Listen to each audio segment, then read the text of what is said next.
Hello everyone! Welcome to my YouTube channel! Hindi lamang ang bunga ng bayabas ang may mga benepisyo sa kalusugan, kundi pati na rin ang dahon nito.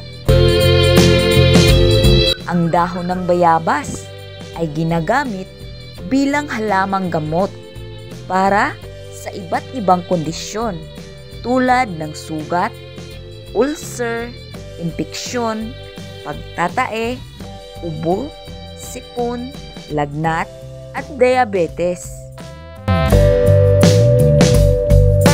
Ang dahon ng bayabas ay may antiseptic, antibacterial, anti-inflammatory, at pain-relieving properties na nakakatulong sa paggaling at pagtanggal ng pamamaga at kirot. Ang dahon ng bayabas ay maaaring gamitin sa pamamagitan ng paglaga at pag-inom ng tubig nito o paglalapat nito sa apektadong bahagi. Ang dahon ng bayabas ay mayaman sa mga kemikal na alkaloids, flavonoids, glycosides, polyphenols, reducing compounds, saponins, at tannins.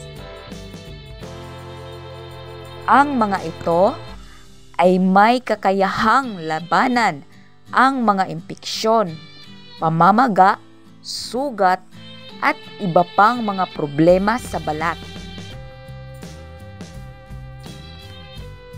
Ang dahon ng bayabas ay maaari ring gamitin bilang facial wash, toner, mask o scrub upang linisin, paliitin ang mga pores, pahinain ang mga peklat at pumuti ang balat.